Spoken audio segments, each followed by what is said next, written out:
चतानी सरे आम लेला कैसे बा हो लगे आके खुले आम लेला दे बाधे रही टीता माम लेला न टाइम वेस्ट करो टेस्ट अभी टटके हेबे अरे टटके हेबे तनी देखी जरा आवा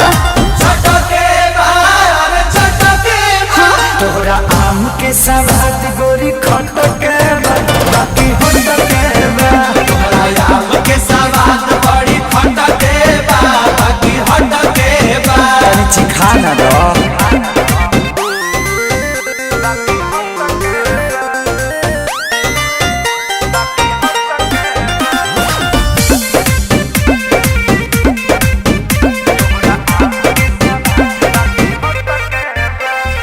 खेत खाना दानी बा बाप के बागानी बा ओहरे बागाने के आम बा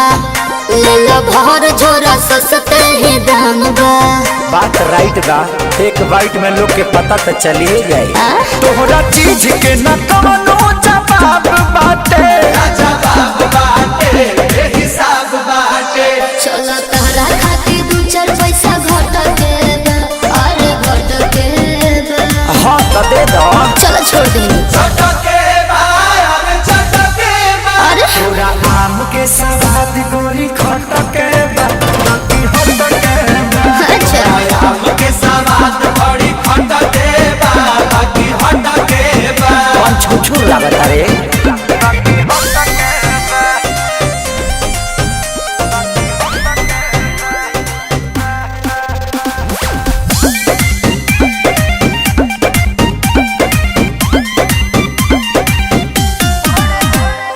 बड़े बड़े साइज बा भावना ना जायज बा सौदा बा पाकल न कांच बा अच्छा। बात कहता ने अभिनव सच बा अच्छा तो सुनो हाँ हो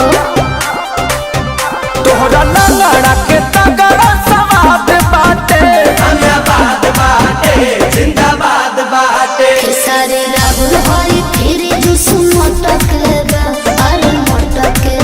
बा हाँ तो पहुँच जाए रे सही हो चटके बा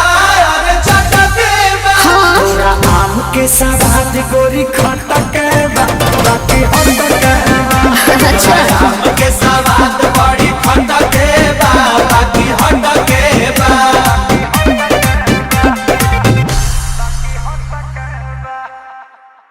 चटके बा अरे चटके बा तोहरा आम के सवाद गोरी खटके